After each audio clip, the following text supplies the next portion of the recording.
Il a pris des communiqués. Nous allons mettre debout et chanter pour faire monter les pasteurs. Nous allons mettre debout.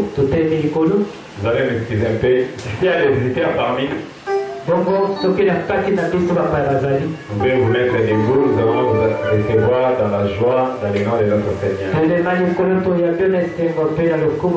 Si vous êtes venu pour la première fois, vous pouvez même lever votre main comme ça. N'ayez pas peur. Il n'y a pas de visiteurs. Nous allons chanter pour faire monter le pasteur.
Il est merveilleux pour chacun de nous,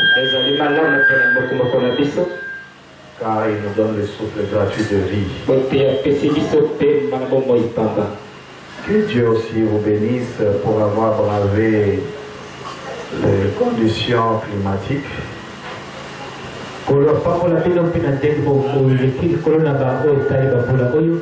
Dieu soit loué pour cela. Et je crois que le grand communiqué est relatif aux événements que nous aurons ici ou à l'événement.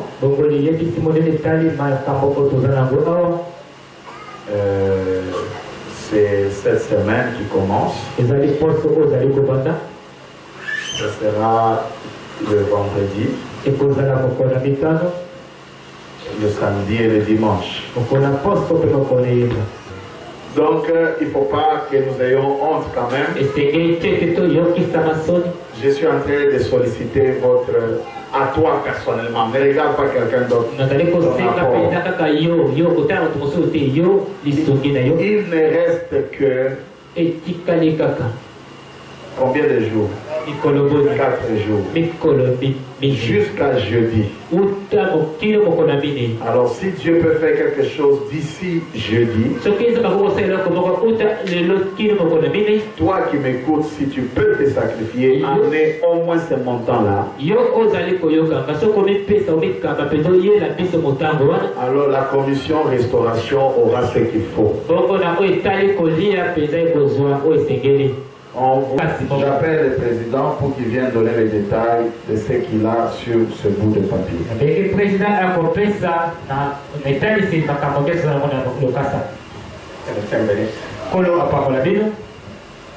Comme le révérend vient de le dire, les jours sont vraiment... ça n'a pas beaucoup de jours. Mais nous sommes obligés de travailler. Surtout pour aménager cet endroit. Pour ce qui concerne la restauration, vous avez entendu. Faites attention. Vous risquez d'amener seulement des paquets de sucre. Sans tenir compte qu'il faut de maïs,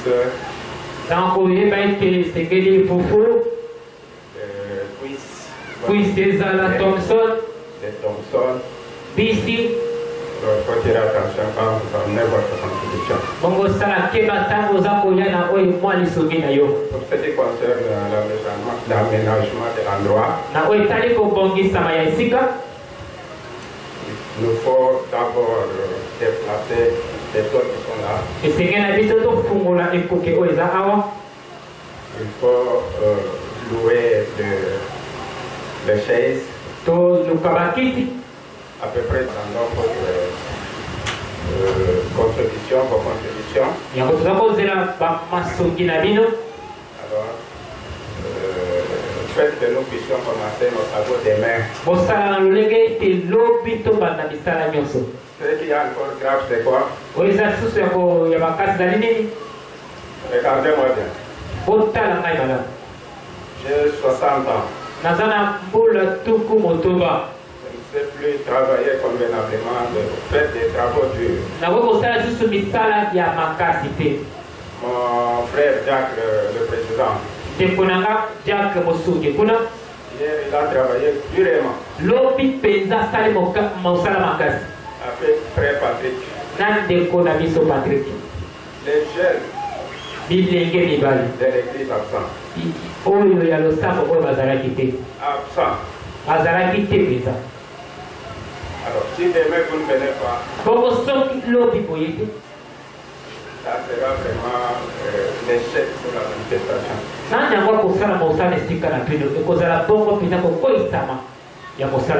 Puisqu'elle ne saura pas enlever les sols, transporter les planches,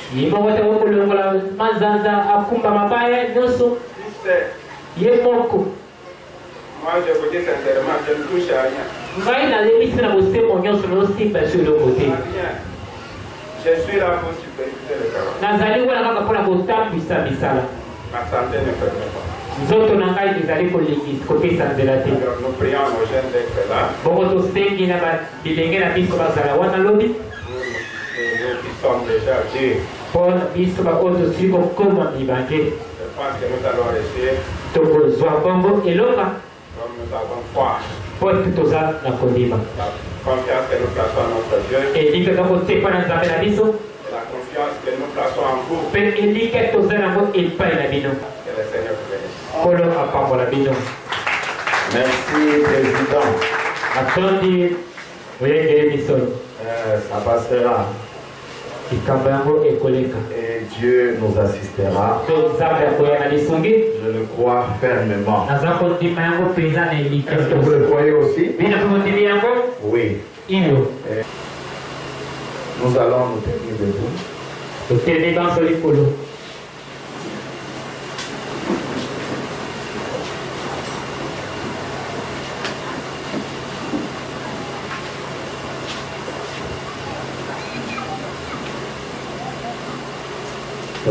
Branham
viennent.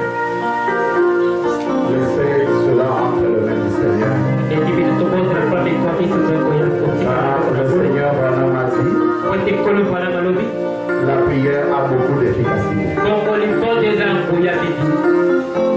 Et commandons le temps, les conditions même climatiques de séjour entre les mains du Seigneur.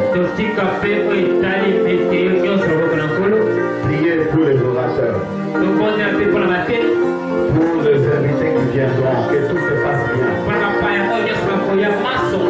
Les chantres, que l'Esprit Branham soit avec nous.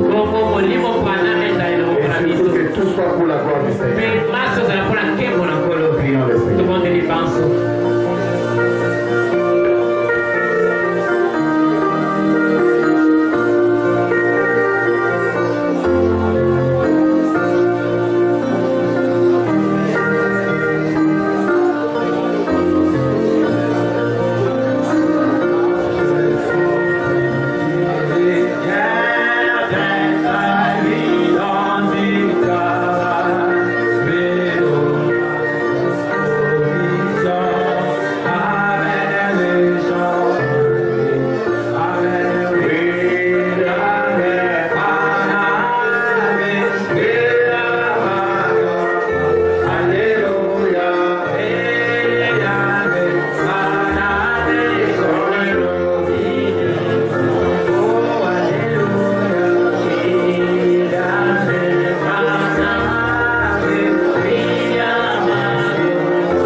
Seigneur, sois avec le chantre, sois avec les orateurs, sois avec le modérateur, sois avec tous les pasteurs qui viendront, tous les frères et toutes les sœurs, sois leur sécurité pendant tous les 3 jours, en se déplaçant, Seigneur, sois leur protection.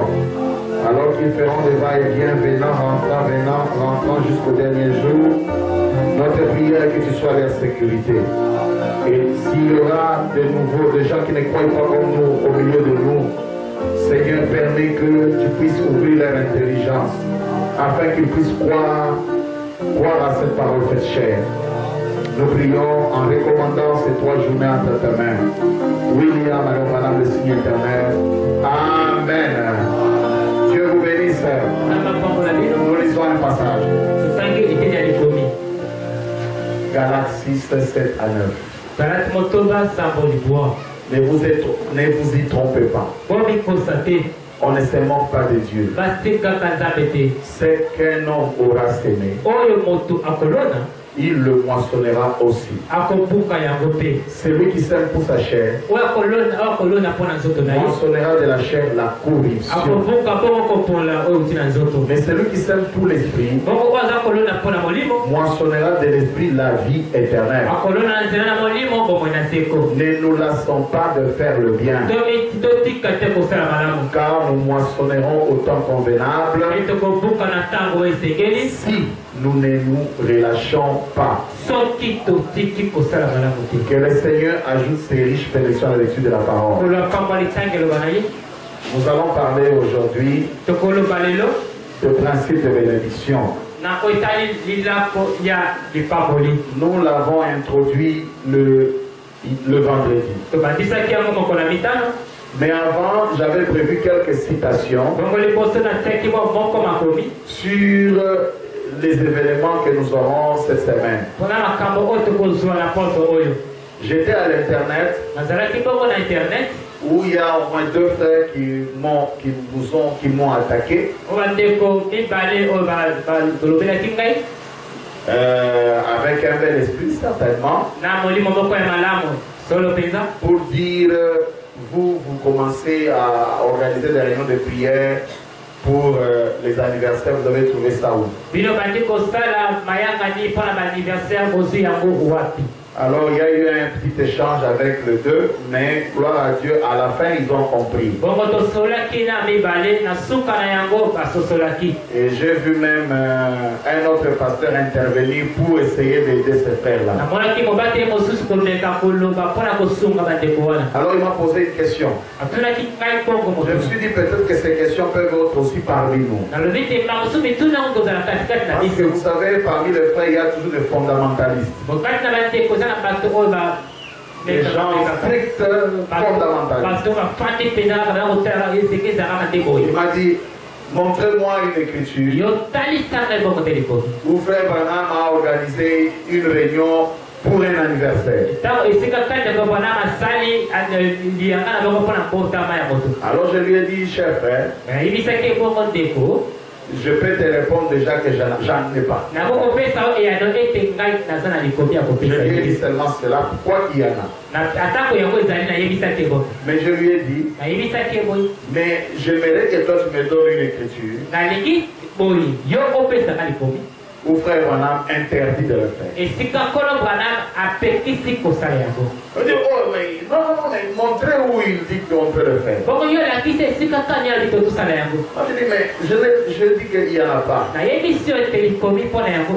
vous, montrez maintenant une écriture où il interdit. Il n'avait pas non plus d'écriture. Il a dit, vous les pasteurs, vous commencez à exagérer. Hein? Oh, anniversaire. Je lui ai dit, quand Frère Branham n'interdit pas une chose, ne l'interdisez pas. Alors je lui ai dit, toi tu manges, bon, très banal peut-être, tu manges le foufou. Évidemment, il mange le foufou. C'est un Congolais. Je dis, montrez-moi où Frère Branham a mangé le foufou. S'il n'a pas mangé le foufou, toi tu manges le foufou en vertu de quoi? Alors le Fils de Dieu doit faire attention à ça. Et un autre lui a dit, toi tu es dans Facebook, là tu es en train de parler, montre-moi où Frère Branham a parlé, a conseillé quelqu'un à travers Facebook.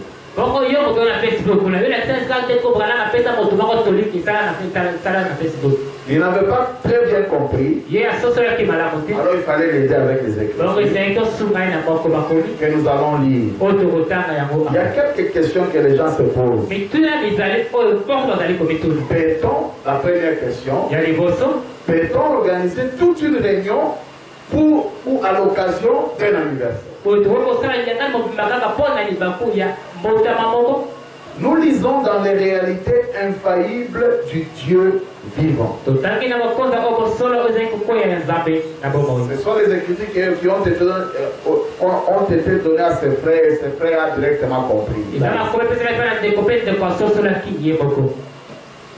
Prêché le 26 juin 60. Paragraphe 5. Note de l'éditeur. Frère Neville dit, Frère Branham. Frère Branham répond oui.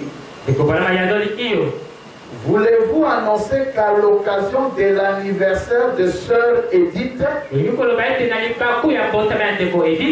nous aurons le vendredi soir prochain une petite réunion là-bas?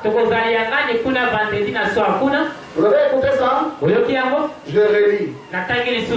Voulez-vous annoncer à l'occasion de l'anniversaire de sœur Edith, nous aurons le vendredi soir prochain une réunion là-bas.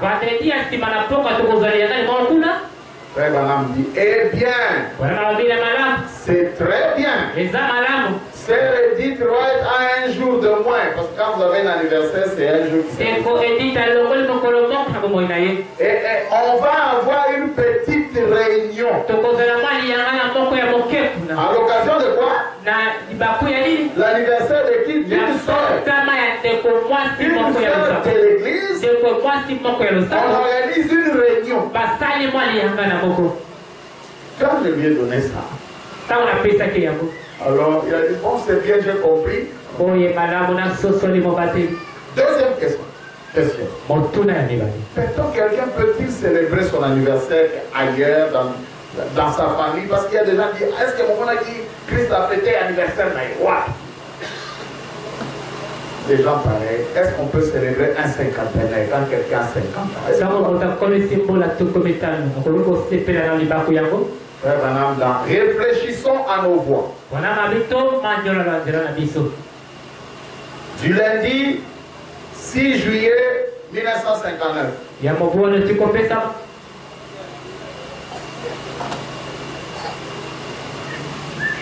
Oui. Paragraphe 13. Il y a quelques jours, je parlais à ma femme. Suivez. Après que j'ai célébré mon 50e anniversaire. Après que j'ai célébré mon 50e anniversaire. Et je lui ai dit, chérie, je deviens vieux. Un frère, une soeur peut célébrer son anniversaire. Et si quelqu'un ne le fait pas aussi, il n'a pas mal fait. Troisième question. Peut-on chanter bon anniversaire à un frère dans l'église?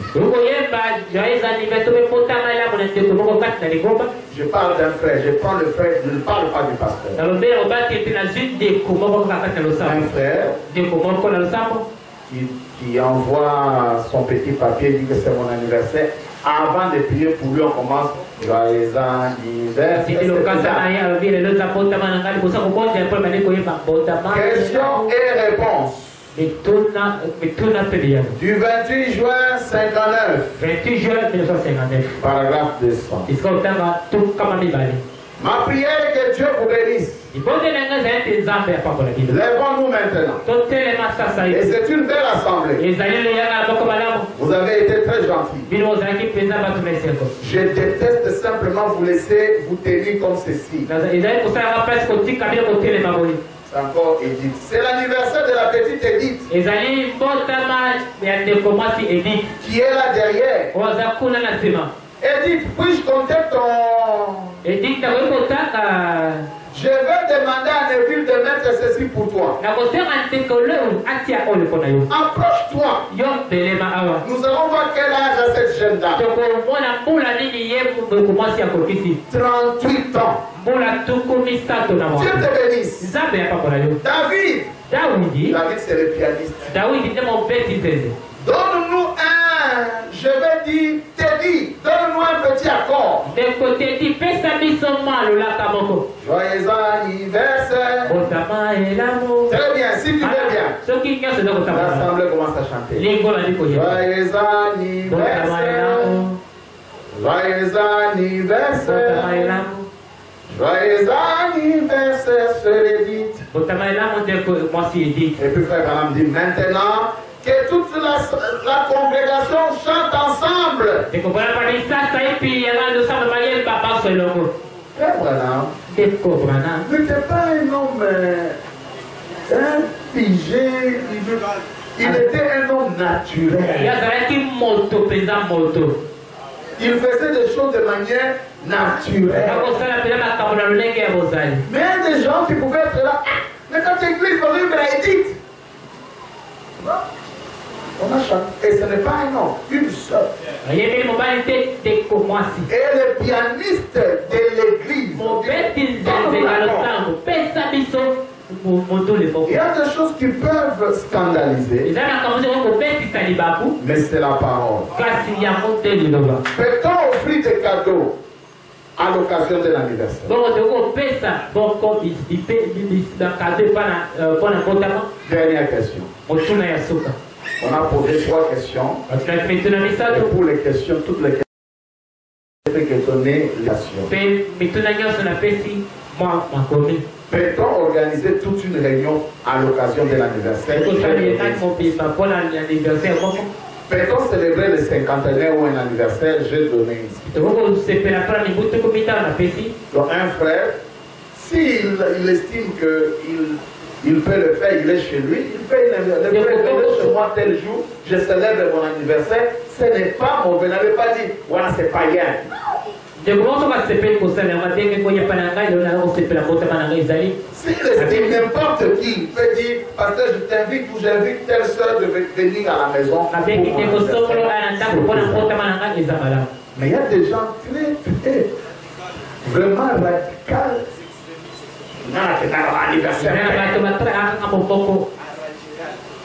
Peut-on chanter bon anniversaire?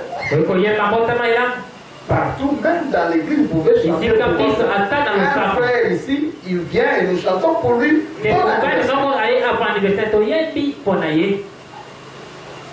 Maintenant, la dernière question, peut-on offrir des cadeaux à un frère? Le temps est proche. Paragraphe 3. C'est toujours un grand plaisir d'être à l'école secondaire. L'Antec à Chicago, dans l'Illinois, en compagnie de très cher ami Joseph Bose. Frère Eina Ekber. Frère Uchison et ses autres frères, et vous tous les bien-aimés, je vous remercie vraiment de tout mon cœur pour votre gentillesse. C'est juste. Je me disais il y a quelques instants, j'aurais souhaité établir une liste des noms de tous ceux qui m'ont donné un cadeau d'anniversaire. Eh bien, il me faudra alors avoir un papier comme ça. Et j'aimerais vraiment vous dire ceci sincèrement. Vous comprenez ce que je veux dire de tout mon cœur, que Dieu bénisse chacun de vous. J'étais en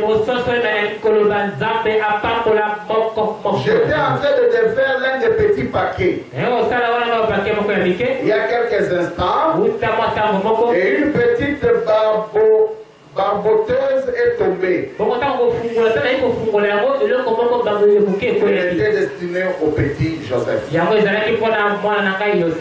Voilà, donc les questions que les gens peuvent se poser ont des réponses scripturelles. Et les grands principes à avoir, chers frères, il faut d'abord, lorsqu'il y a un flou sur un point, posez-vous la question, est-ce que frère Branham l'a interdit?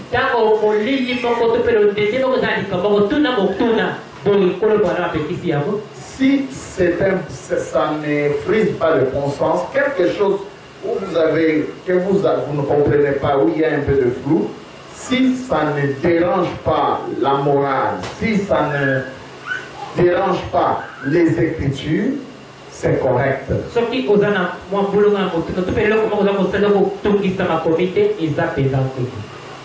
Amen. Maintenant, entrons pour le temps qui nous reste dans notre sujet. Je lis ces Écritures, je me suis dit, si à l'Internet il y a des gens qui ont de telles positions, peut-être qu'à l'Église aussi, on peut avoir des gens qui ont de telles positions. Oui.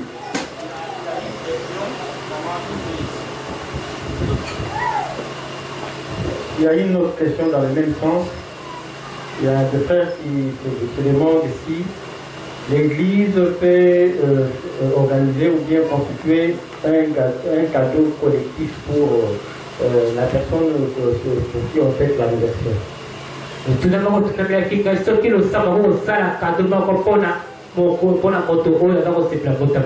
Bon, je crois avoir donné un principe ici. Ce qui n'est pas interdit. Je n'ai pas encore vu ça personnellement. Je sais que chaque fin d'année, l'église donnait un cadeau de costume à William Marion et à Lévi. L'église, à travers les administrateurs, je ne sais pas comment on faisait ça. Ils disaient toujours, l'église m'a offert ces beaux cadeaux chaque fin d'année. C'était comme ça dans Branham Tabernacle. Donc, un frère, deux frères, toute l'église, un frère, deux frères peuvent donner un cadeau. Toute l'église peut donner un cadeau à un ministre, au pasteur. C'est pas mal. Trois frères peuvent dire tout somme la cadeau. Ce n'est pas mal. D'ailleurs, je n'ai pas lu une écriture où frère Branham a dit les cadeaux. En parlant des cadeaux, il a parlé des cartes de vœux. Il dit j'en ai reçu beaucoup. Des cartes de vœux seulement. Bon anniversaire. Il dit j'en ai reçu beaucoup. Que Dieu vous bénisse. Le cadeau peut être un carte de vœu, peut être un souhait, peut être n'importe quoi. C'est un peu ça. Ok, on peut maintenant entrer dans notre enseignement. Nous parlons des principes de l'émission. Et nous avons lu ici, dans Galates 6, 7 à 9. Ne vous y trompez pas. On ne se moque pas de Dieu. Ce qu'un homme aura semé, il le moissonnera aussi. Celui qui sème pour sa chair moissonnera de la chair la corruption. Mais celui qui sème pour l'esprit moissonnera de l'esprit la vie éternelle. Ne nous lassons pas de faire le bien. Je souligne le mot où le terme faire le bien. Ne nous lassons pas. Car nous moissonnerons au temps convenable. Si nous ne nous relâchons pas. On dit ne vous lassez pas de faire le bien. Pourquoi? Parce que vous moissonnerez. Nous parlons des principes de bénédiction. Vous moissonnerez, on n'a pas dit le lendemain, mais au temps convenable. Avec condition. Si nous ne nous relâchons pas, c'est-à-dire il y a des actions qu'il faut faire pour être béni. Lisons, frère. Donc pourquoi le Saint-Esprit du 17 décembre 59, 17 décembre 1959, à partir du paragraphe 44, comme je l'ai dit, Dieu ne fera jamais rien qui dévie de ses lois. Si vous avez un puits artésien sur cette colline-ci, qui fait jaillir tout plein d'eau en l'air, et sur cette autre colline ici, vous avez une récolte qui est en train d'être brûlée. Vous pouvez vous tenir sur cette colline et crier. Et toi, cours par ici pour arroser ma récolte.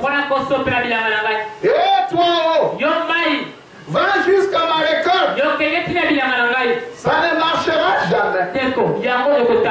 Mais si vous agissez, vous faites quoi? Si vous agissez, l'action, l'action, donc agir, si vous agissez, selon le loi de la gravitation, vous pourrez arroser cette récolte. Vous êtes un malade étendu ici, ou un pécheur étendu ici, ou un homme qui veut être en règle, qui ne peut pas arrêter de boire,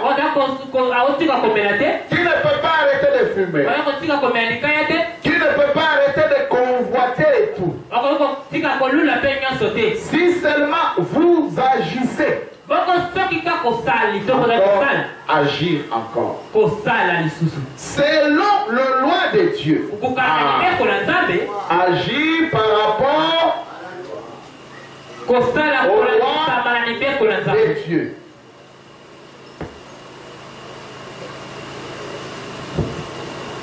Que le Saint-Esprit entre là où dans votre action, alors il ne s'appartient plus. Il arrêtera ça. Parce que le Saint-Esprit le prendra sous son contrôle. Seulement, vous devez agir selon le loi de Dieu, virgule, les règles de Dieu. Il y a plusieurs sortes de bénédictions. Bénédiction de guérison. La guérison est une bénédiction. Bénédiction de prospérité. Tout ça vient dans l'action par rapport aux lois de Dieu. Donc je veux parler des principes de bénédiction résident dans des actions qui sont entreprises par rapport aux lois de Dieu. Dans l'absolu, du 30 décembre 62, à partir du paragraphe 77, les promesses de Dieu dépendent toujours des conditions. Il dit toujours. Vous devez absolument, peu importe combien vous êtes fondamentaliste avec la promesse, il y a toujours des conditions. Comme nous pourrions nous arrêter ici et parcourir l'écriture d'un bout à l'autre pendant des heures. Et nous verrons que la condition est ce qui importe. Vous pouvez être aussi fondamentaliste que vous le voulez, mais c'est sous condition. Écoutez cette phrase-là que nous avons lue. Et nous verrions que la condition est ce qui importe. Le principe derrière ça, la condition d'être béni, pour obtenir une promesse de Dieu. L'une des promesses de Dieu est que je veux que tu prospères. À tous égards, que tu ailles de l'avant dans tes affaires. Mais écoutez, on dit que c'est sous condition. Ce sont des principes, ces conditions. Il dit, d'après la promesse, la prédestination, etc. De sorte. Pourquoi? Avez-vous déjà pensé pourquoi il était absolument certain? Et la seule chose qu'il devait faire, c'était de se séparer de son peuple. Et Dieu ne l'a jamais béni avant qu'il l'ait fait. Abraham, pour qu'il soit béni, il devait se séparer de quoi? De son peuple, mais se séparer de tout incrédulité. Dieu ne répond pas aux incrédules. L'obéissance, la promesse sous certaines conditions va toujours avec Dieu et sa parole. Maintenant, regarde. Qui cherche à être béni? Qui cherche à être prospère? À acheter des choses, à avoir de maisons. Dans messieurs, nous voulions voir Jésus. Du 4 mars 64. 44 à 45. Et quand le petit Michel de Jimla est venu, il a eu une vision. Il a comparé sa vision avec la parole. Et quand il a vu que sa vision et la parole concordaient, il a dit, montre, mais je vois Israël dispersé comme des brebis qui n'ont pas de berger. Vous voyez qui avait raison? C'est vrai qu'ils avaient quelque chose et que ce pays leur appartenait. Mais le pays là, leur appartenait sous certaines conditions. Et de même, la bénédiction de ces derniers jours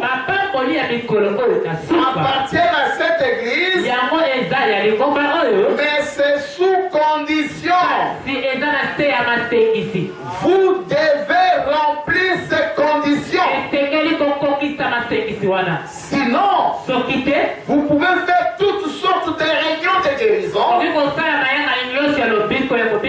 Des réunions où l'on crie. Oh, bénis-moi Dieu. Oh, Papa, bénis-moi. Des réunions pour parler en langue. Et ça ne vous servira absolument à rien. Vous devez remplir la condition de Dieu. Vous pouvez faire des jeûnes. Le principe de bénédiction doit être respecté. Amen. C'est-à-dire pour être béni, pour accéder à une bénédiction, il y a des conditions. Il y a des principes. Ce sont ces principes que nous voulons étudier. Et le dernier principe de ces conditions, je parle du dernier. On touchera la foi. J'espère que vous allez me suivre. Le dernier qui doit intervenir dans ces conditions, c'est la foi. Avant d'appliquer la foi, la foi doit avoir une base. Et la base de la foi, c'est votre action par rapport à certaines lois. Vous êtes avec moi? C'est-à-dire, s'il n'y a pas d'action, la foi n'a pas de fondement. Je vais lentement. La foi vient de ce qu'on entend, ça doit avoir un son. Lisons dans Soyez certains de Dieu. À partir du paragraphe 41. Mon sujet, c'est soyez certains avant de faire quoi que ce soit. Soyez certains dans votre cœur qu'il s'agit de Dieu. Et Quand vous avez satisfait à tout ce qu'il a dit, et que de plus vous êtes certain qu'il est Dieu, vous avez satisfait à tout ce qu'il a dit, et conjonction de plus à ça, vous êtes certain qu'il est Dieu. Écoutez, c'est là que la foi entre en action. Je reprends la phrase. Écoutez, quand vous avez satisfait à tout ce qu'il a dit, ça c'est un. Et que de plus vous êtes certain qu'il est Dieu. Écoutez, c'est là que la foi entre en action. Autrement dit, quand il n'y a pas de satisfaction aux exigences de Dieu, la foi ne peut pas agir. Lorsque vous n'obéissez pas aux exigences de Dieu, la foi n'a pas de fondement pour agir. Continuons seulement cette lecture, elle ne peut pas être plus claire. C'est là que la foi entre en action. Précisément là. La foi tient ferme. Car elle sait que Dieu existe. Et vous avez rempli chacune des conditions. Vous croyez qu'il existe. Et la foi tient ferme. Oh, béni soit son nom. La foi ne bougera pas. Car elle est sûre que Dieu existe. Et qu'il est le rémunérateur de ceux qui le cherchent. Puisse ceci pénétrer profondément en vous, Branham Tabernacle. Et il demeurait à jamais.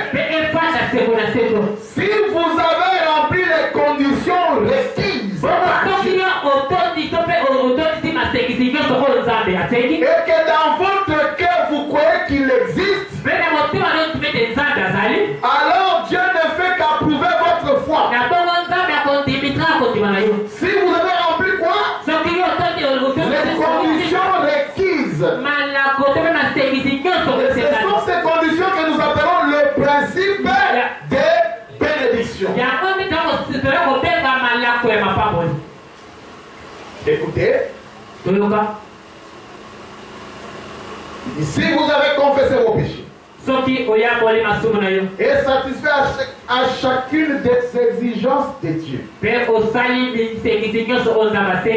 on va voir ces exigences, ces conditions.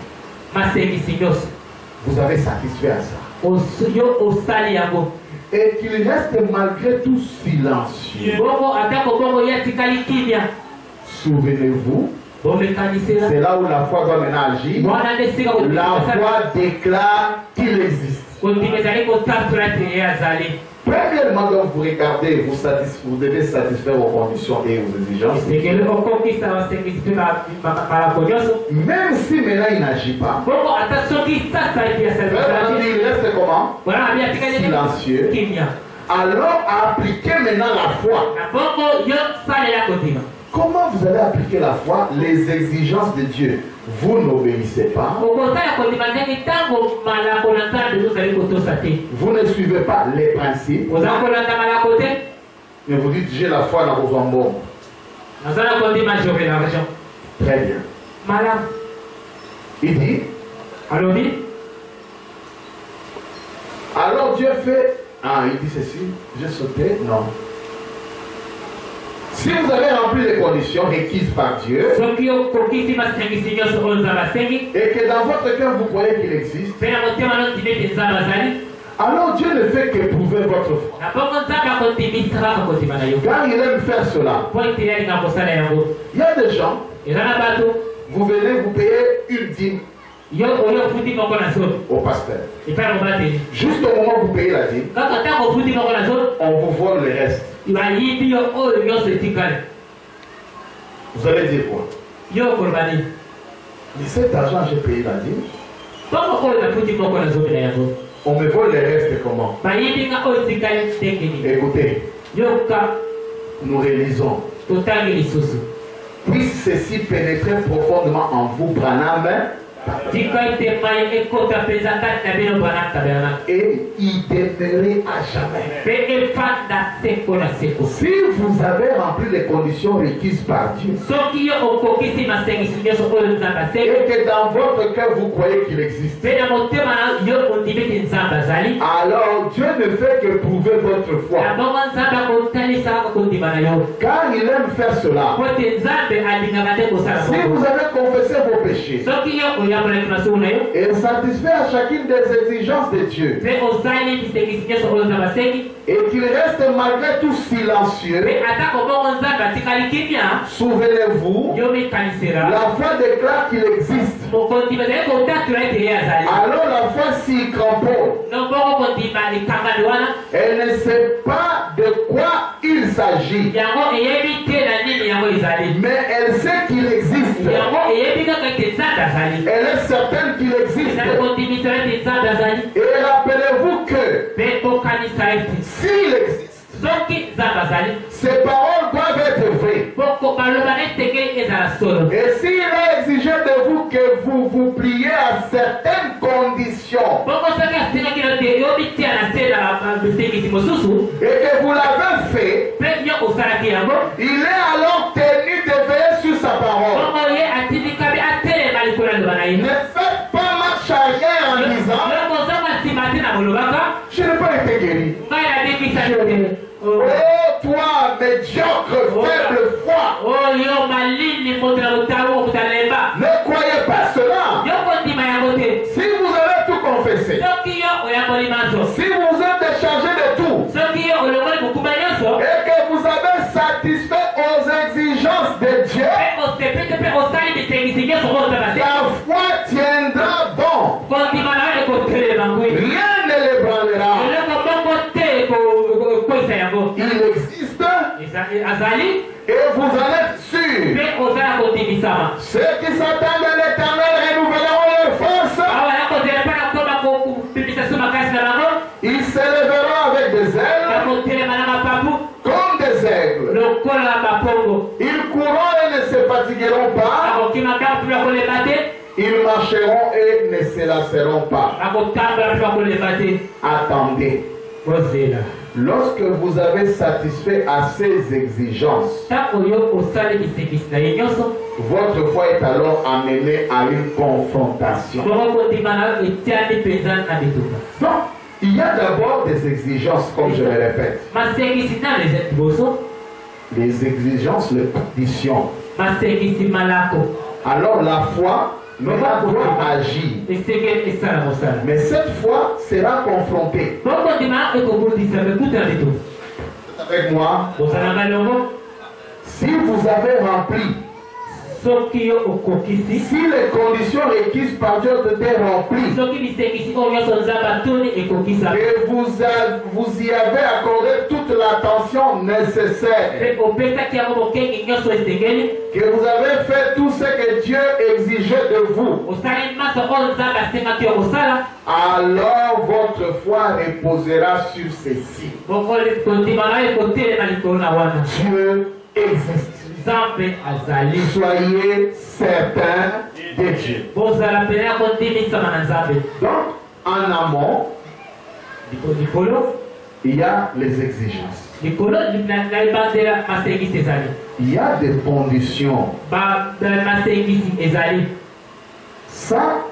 Ça ne peut pas échouer. Et quand vous aurez rempli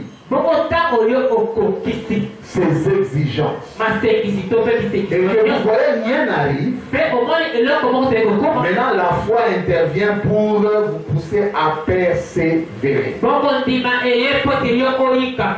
Rappelez-vous du verset que nous avons lu. Celui qui sème pour sa chair moissonnera de la chair la corruption. Mais celui qui sème pour l'esprit moissonnera de l'esprit la vie éternelle. Ne nous lassons pas de faire le bien. Ça, c'est la condition. Vous faites le bien. Car nous moissonnerons au temps convenable si nous ne nous relâchons pas. C'est-à-dire que tu peux accomplir les conditions, mais après avoir rempli toutes les conditions, vous avez l'impression que la situation s'empire. Vous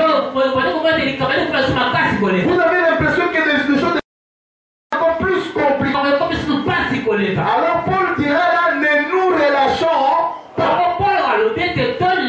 Pourquoi? Parce que la foi maintenant va intervenir, prendre le contrôle. C'est pourquoi je dis la dernière condition, c'est la foi. La première condition, il y a des conditions que nous avons citées. C'est l'action que vous devez faire.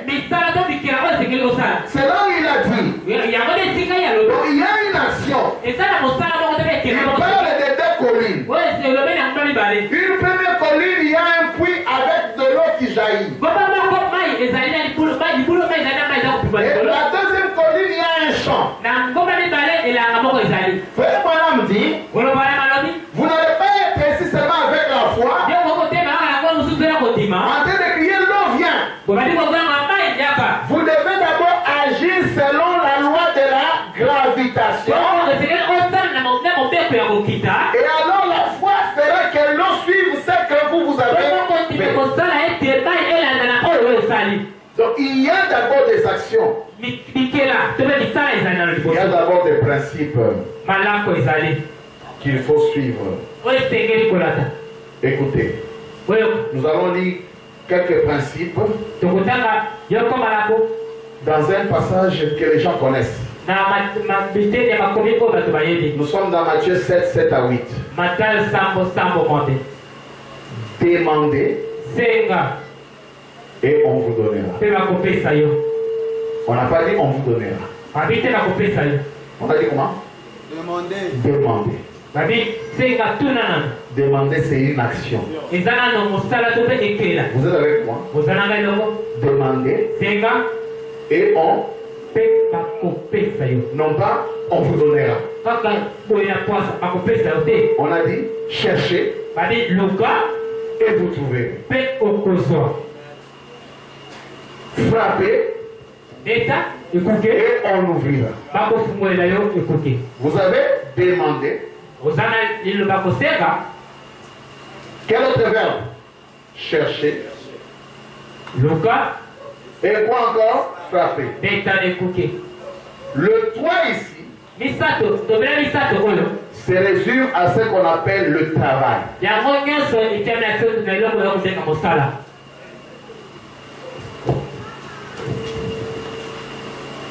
Autrement dit, travailler, vous serez payé. Je ne sais pas si vous me suivez. Vous êtes avec moi? Pour être béni, il y a des actions. Et la foi intervient derrière les actions.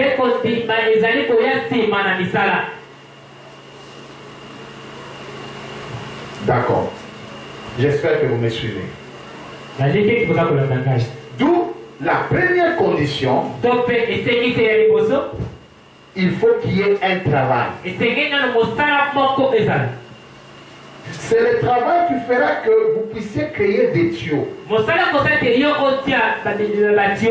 Pour que l'eau qui est sur cette colline arrive sur cette autre. Vous ne resterez pas ici avec la foi abstraite. Pour que l'eau arrive. Est-ce que vous êtes avec moi? Vous devez demander. Vous devez chercher. Vous devez frapper. Je dis autrement dit, vous devez travailler. Le travail. Dieu vous bénit dans ce que vous faites.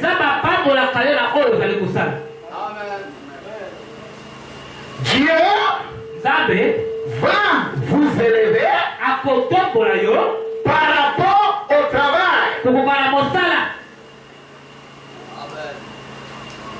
C'est ça, le travail. Il y a des frères qui ne veulent pas travailler, qui s'attendent à la manne. Il entre dans sa chambre le matin, brochure. Je ne suis pas contre. Prière, midi, brochure, Branham, que ça n'a bilo à Golia. Donne-moi à manger. Donne-moi la nourriture, Branham. Je vais construire une maison, Branham. Seigneur. Une maison. Le soir, réunion de prière. La nuit, veillez. Venez les enfants, on va veiller. Priez comme étant du travail. Seigneur, toi qui as rendu John Charity riche. Aussi riche. Le lendemain, brochure le matin. Et il reste à la maison. Seigneur, rends-moi riche. Il ne sort même pas devant la maison. À midi. Écoutez. Dieu n'agira pas. Pourquoi? Cherchez. Les bénédictions de Dieu sont sous.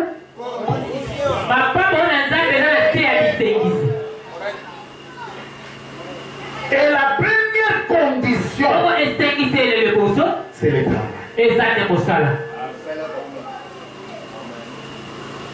Il y a même ceux qui ne travaillent pas mais qui jouent au jeu de dames. Et il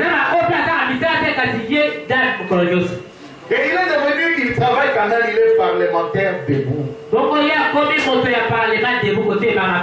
Chaque matin quand il sort, il porte un costume avec une cravate des années 70.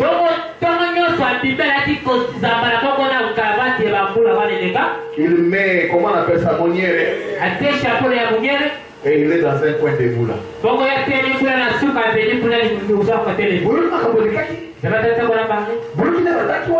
Ils ont dit ceci. Ils ont fait une réunion. Mais tu as eu ça où? Et le soir, il rentre.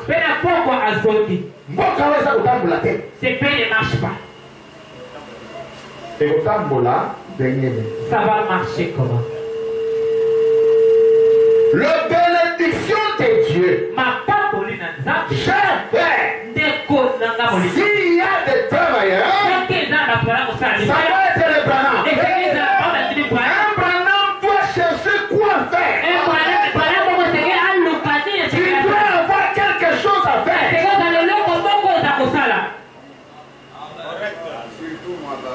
Tu ne peux pas.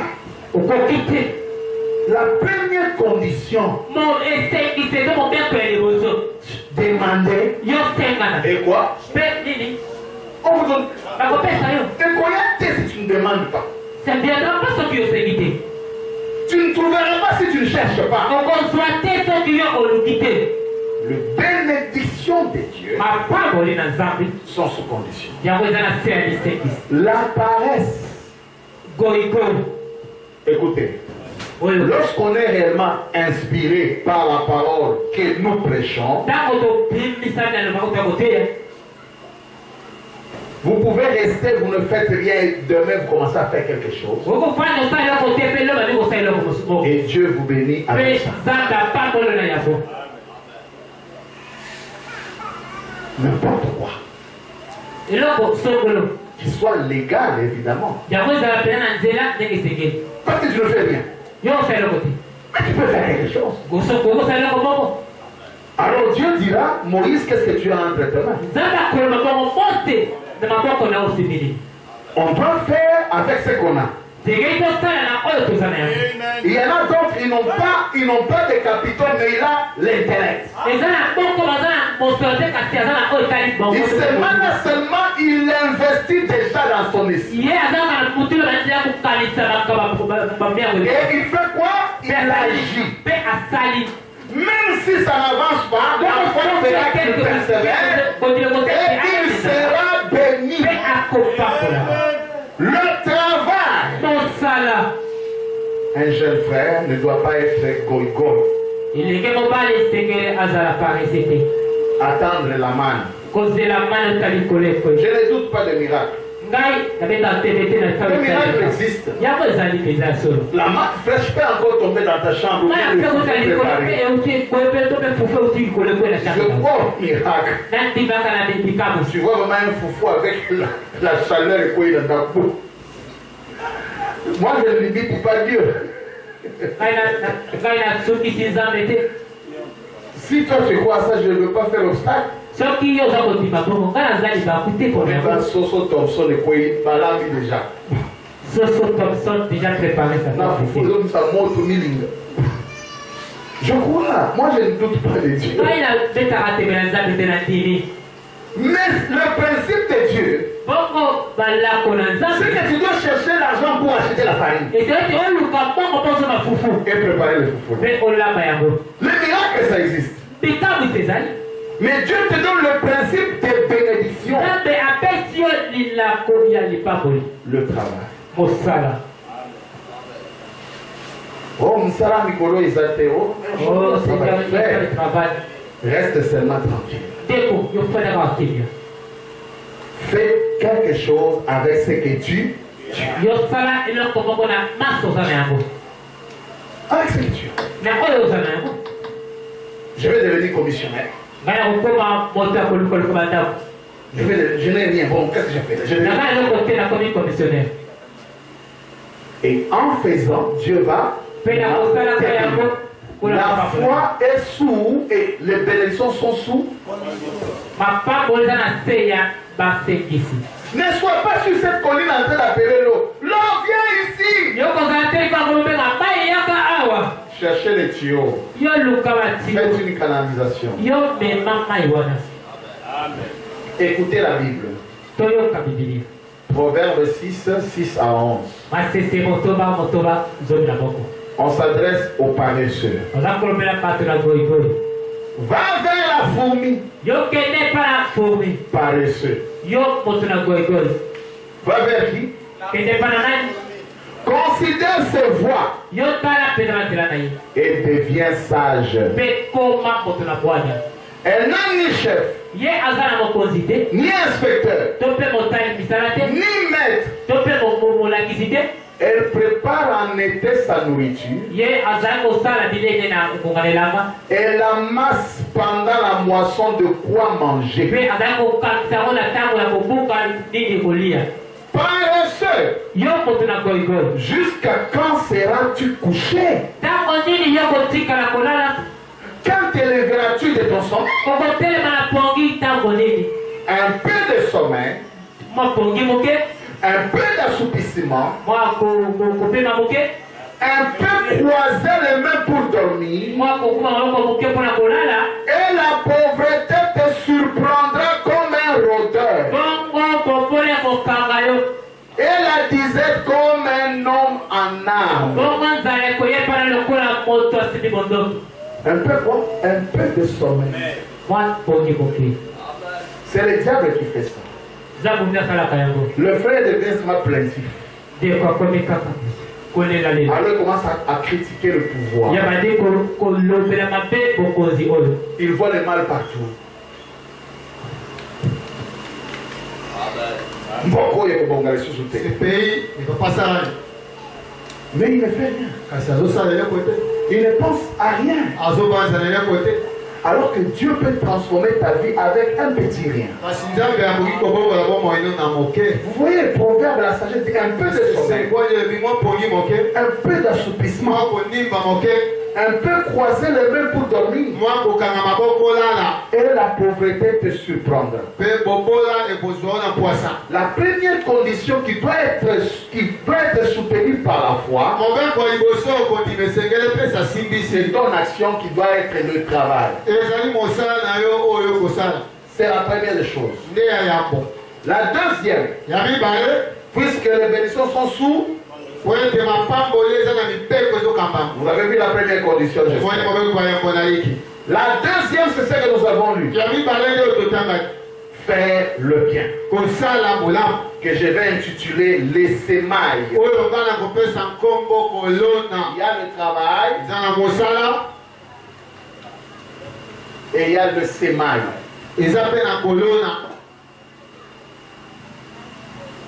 Qui est aussi un travail d'ailleurs. Parce que donner, c'est un travail. Il y a des gens qui ont le don seulement de donner. Dans les églises de réveil, il y a des gens, il y a des commissions, on appelle des comités de soutien. Ou des donneurs. Il est là, il dit moi je suis donneur. C'est là où nous avons lu que celui qui sème pour sa chair moissonnera de la chair la corruption. Et celui qui sème pour l'esprit moissonnera de l'esprit la vie éternelle. Et nous ne lassons pas de faire le bien. Voilà. Pourquoi ne doit-on pas se lasser à faire le bien? Car nous moissonnerons au temps convenable. À part le travail, tu dois apprendre à faire le bien. Que le travail ne t'empêche pas à faire le bien. C'est là où frère Branham dit, il y a plus de bonheur, chers amis, à donner qu'à recevoir.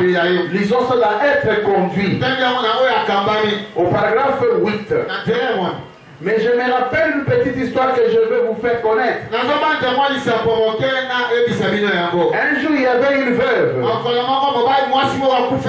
Elle avait beaucoup d'enfants. Peut-être que le papa de ses petits-enfants n'était plus. Elle n'avait que 2 pièces d'un cent. Elle descendait la rue une fois. C'était de l'argent mis de côté pour la dîme. Juste des pièces d'un cent. Comme vous ici, vous avez économisé. Et elle a mis ça dans les trésors de Dieu. Jésus s'était né là à l'observer. Et je me suis demandé, qu'est-ce que j'aurais fait si moi je m'étais tenu là? Je serais probablement allé vers elle en vitesse. J'aurais dit non, sœur, ne faites pas ça. Nous n'en avons pas vraiment besoin. Vous en avez besoin pour vos enfants. Voyez, moi je ne l'aurais pas laissé faire. Mais Jésus, il a laissé faire. Voyez-vous, il a laissé faire. Pourquoi? Il savait qu'il y a plus de bonheur à donner qu'à recevoir. Il savait ce qu'il allait faire pour elle. Voyez-vous? Amen. La foi sans les œuvres mortes. Prêché le 22 août 1950, paragraphe 16.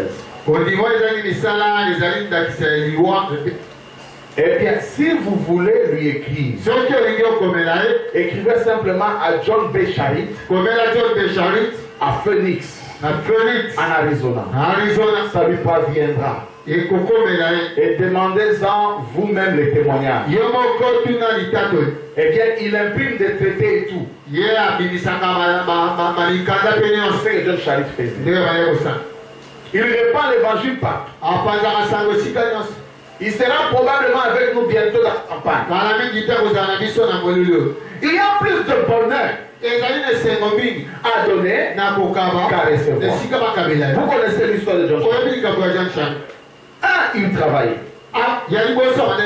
Il faisait des cailloux, il battait le pied. La première condition. Deux, quand il a eu une maison, il a donné. Ne vous lassez pas à faire. Il travaillait la première condition. La deuxième condition, John Charit donnait. Et qu'est-ce que John Charit a donné? Sa maison. C'est grave, hein? Ça sort, non? Sa maison. Frère Branham dit, le motif de votre vie doit être de vivre pour les autres.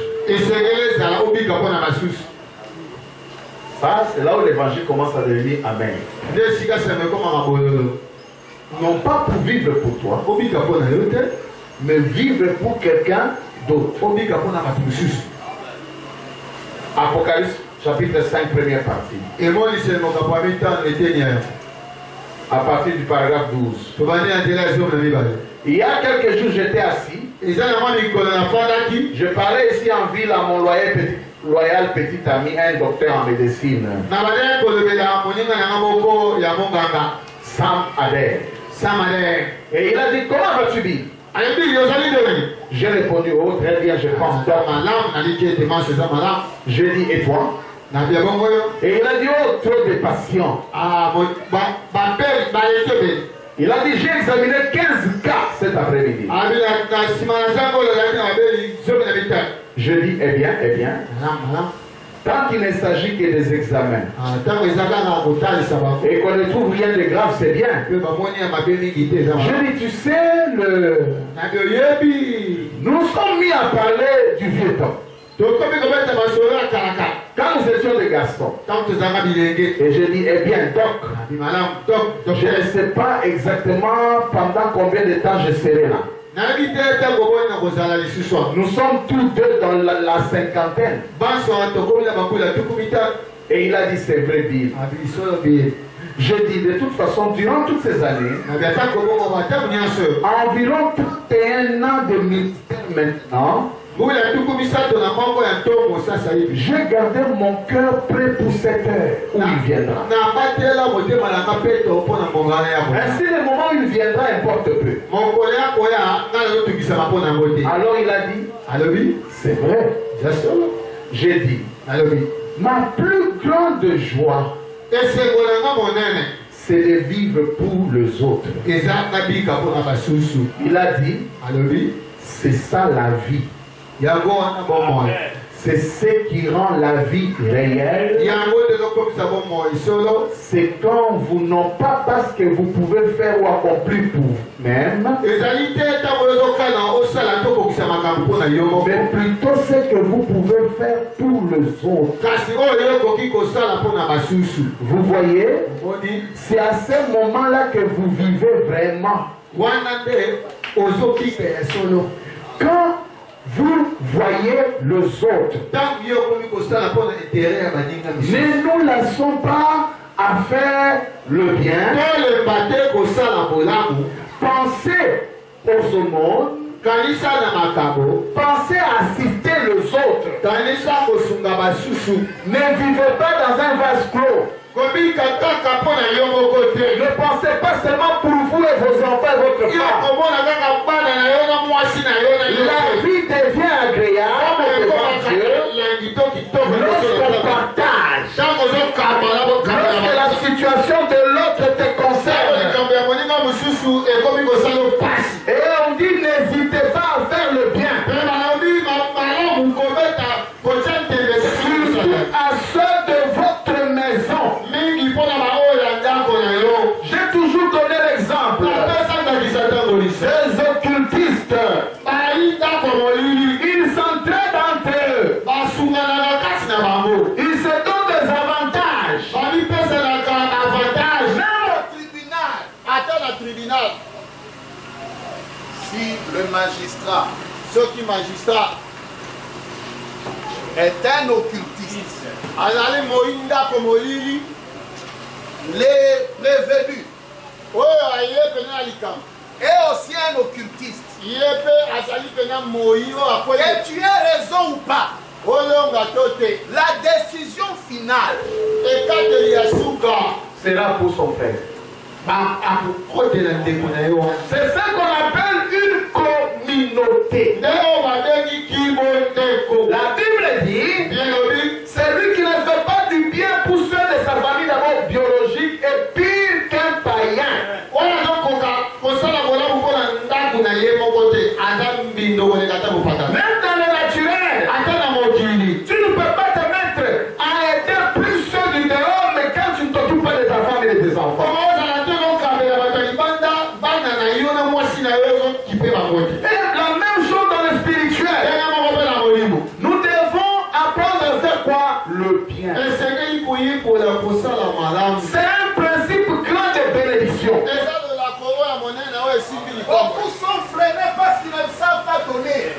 Ils ne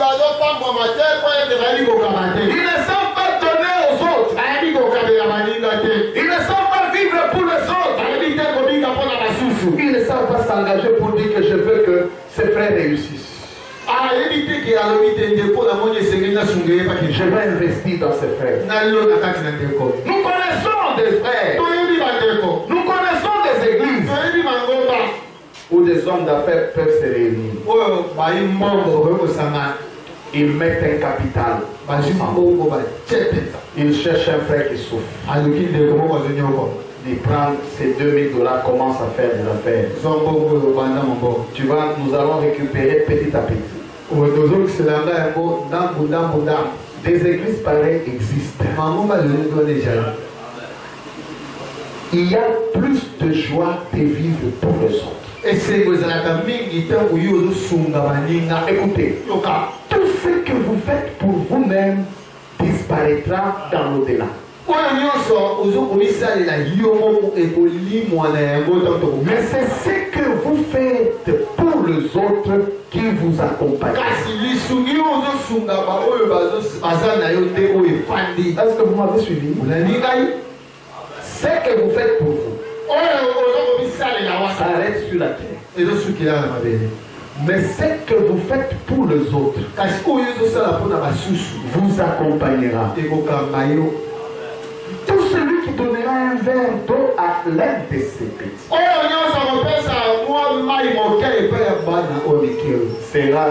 lui sera donné au centuple dans cette vie et dans l'au-delà.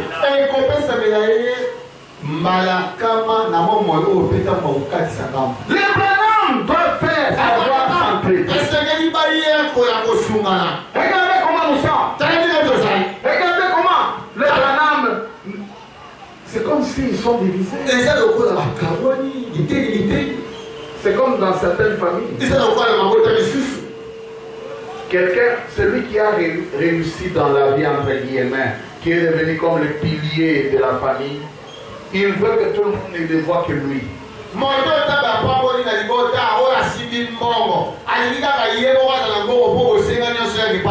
Il va préférer te donner du poisson au lieu de t'apprendre à pêcher. Et la pauvreté va s'installer dans la famille. Et il restera seul là. Pour que quand il y a deuil, qu'on le voit lui. Quand il y a fête, qu'on le voit. Ça, ce n'est pas le principe divin. Mais la parole dit, vous devez vivre pour les autres. Quand tu as des opportunités, fais profiter les opportunités à ton frère. Parce que c'est à Christ que tu le fais. Amen. Et cela te ramènera des bénédictions. Il y a des gens qui ne peuvent pas mourir pauvres à cause de ça. Je vous dis la vérité. Nous sommes même entrons dans les choses terrestres. Nous connaissons des politiciens. Nous avions eu un premier ministre. Quand il est arrivé, il prend ses hommes. 7 ans. DG. On attend. Il fait des cadres partout. Il a on l'insulte, il s'en fout. Mais vous savez, maintenant il n'est plus Premier ministre. Mais si on vous dit ce qu'il gagne par mois, vous allez vous étonner. Parce que tous ces gens-là, en reconnaissance,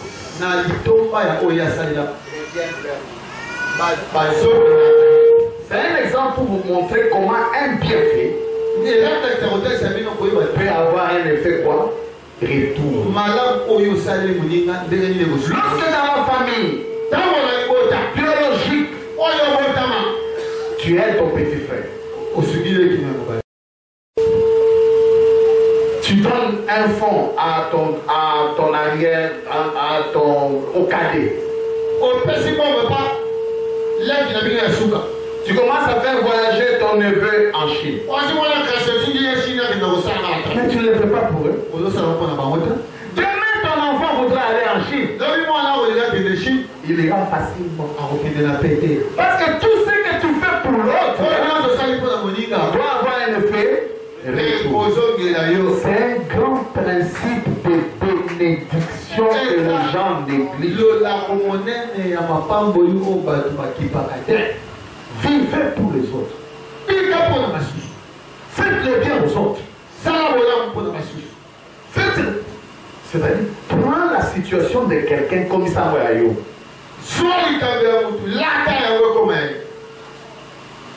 La préoccupation d'un frère, tu regardes, Kana et frère Wana.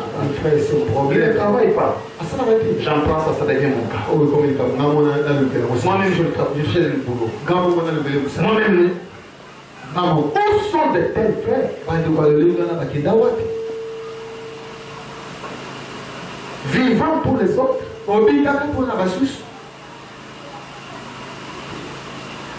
Écoutez, quand vous manquez à le faire, vous bloquez vos bénédictions.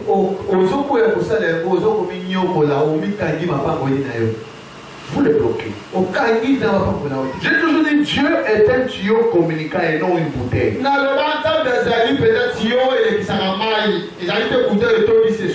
Une bouteille lorsque vous remplissez. Est-ce qu'on tient sous mal? Tu n'auras plus de bénédiction parce que tu ne donnes pas. La bouteille reçoit mais ne donne jamais. Parce que vous pouvez toujours donner une bouteille. C'est un exemple simple, non? Pouvez-vous toujours verser de l'eau dans une bouteille? Dès que ça remplit,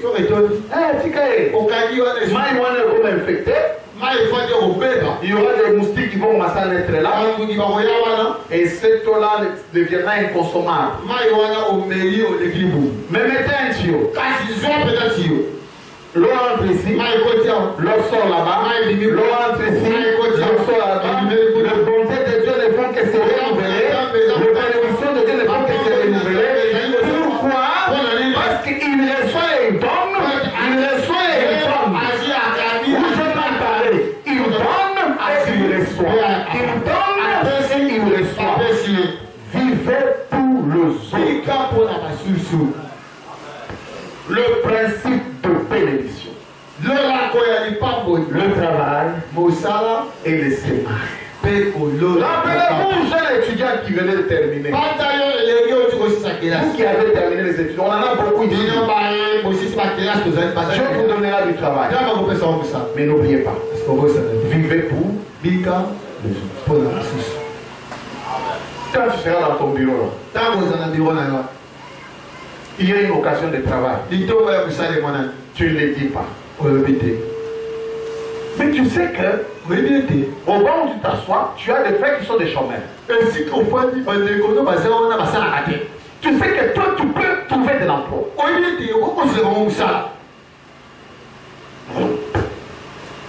Quand tu viens, c'est ma que Dieu vous bénisse.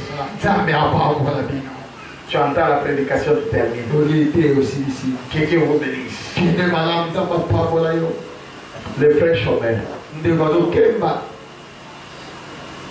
Mais tu étais un tuyau de bénédiction que Dieu a placé là.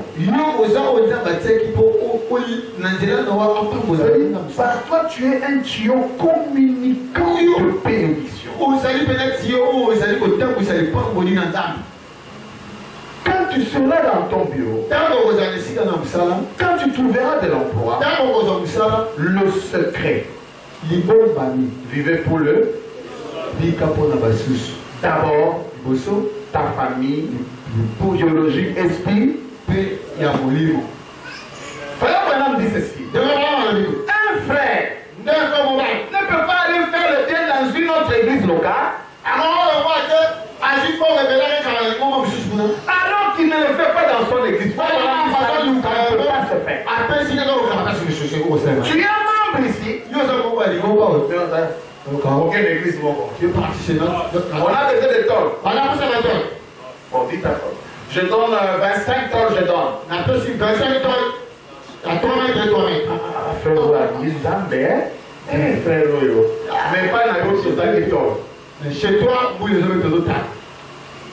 Pas dans chez toi, tu regardes comme ça. mais auquel église mon sous? Mais c'est notre église, tu parles. Bah, qui c'est pour gagner? Ah, il y a des kits. Dites au pasteur. Ah, il y a des avocats. Je donne 100 chaises. Napesi, Bakiti, Kama. Est-ce que c'est normal? C'est comme même papa. Ses enfants n'ont pas d'amis. Bah, il y a des années. Sa femme n'a pas de pain. Moi, c'est ma pour tes années. Mais il va voir son ami. À qui t'as voulu, mané? Mais comment vous êtes fait comme ça? Où c'est que vous prenez le niveau de cette terre? Mon frère, bon, ouais, on se fait envoyer pour ça. Il n'y a pas d'argent de souffrance. Sauver la compte. Comment ça? Papa, gentil. Tu es gentil, papa. Qui t'en va pas, mon ami? Il n'est pas gentil. Ah non, gentil. Il est irresponsable. Tu dois d'abord prendre soin des tiens. Dans ta famille biologique, ta famille spirituelle. Faites le bien. Ne nous laissons pas à faire. Nous moissonnerons autant. Si nous ne nous relâchons. Amen. Amen.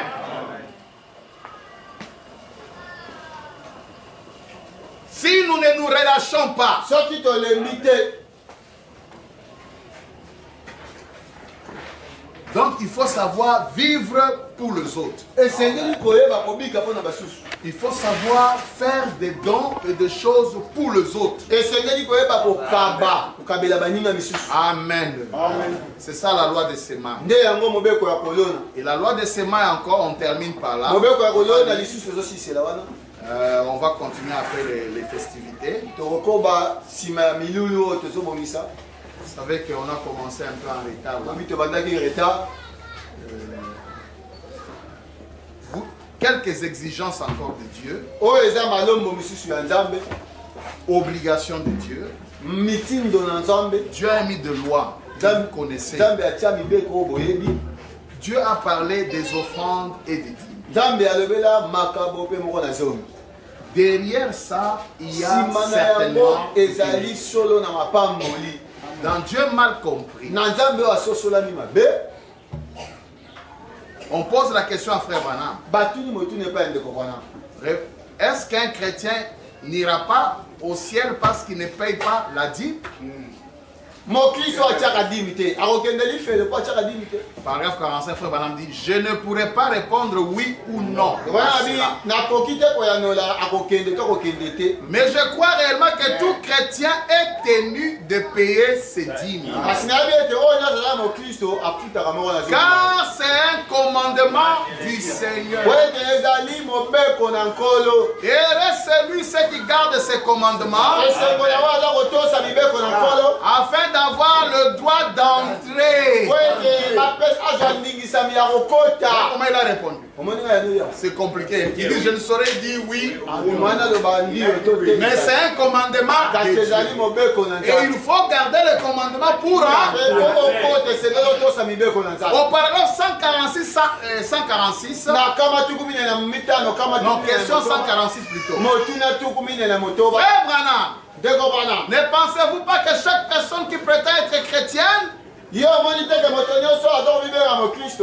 de payer la dîme, d'apporter cette dîme dans la maison du trésor du Seigneur? S'il vous plaît, donnez le passage biblique là-dessus. Très bien. Si vous... Cela est exact. La Bible dit bien dans Malachie au chapitre 4. Un homme trompe-t-il Dieu? En quoi t'avons-nous trompé? Dans les dîmes et les offrandes. Apportez à ma maison du trésor toutes vos dîmes et l'offrande, et mettez-moi à l'épreuve, dit l'Éternel. Et vous verrez si je n'ouvre pas les écluses des cieux. Et ne répand pas sur vous la bénédiction en abondance. Jusqu'à ce qu'il n'y ait plus assez de place. Voilà un défi pour n'importe quel individu. Et si j'avais le temps et que je ne prenne pas ce petit passage biblique que je désire aborder d'ici 10 minutes, j'aimerais vous donner mon témoignage là-dessus. Et vous dire que même lorsque j'étais affamé, écoutez, que ma mère et les miens étaient affamés, et que mon père était malade, je prélevais d'abord mes dîmes pour le donner à Dieu. C'est moi ici, je ne paye pas ma dîme parce que papa est malade. Mais papa peut mourir. Je ne paye pas mes dîmes parce que quelqu'un m'a dit dollar et mati.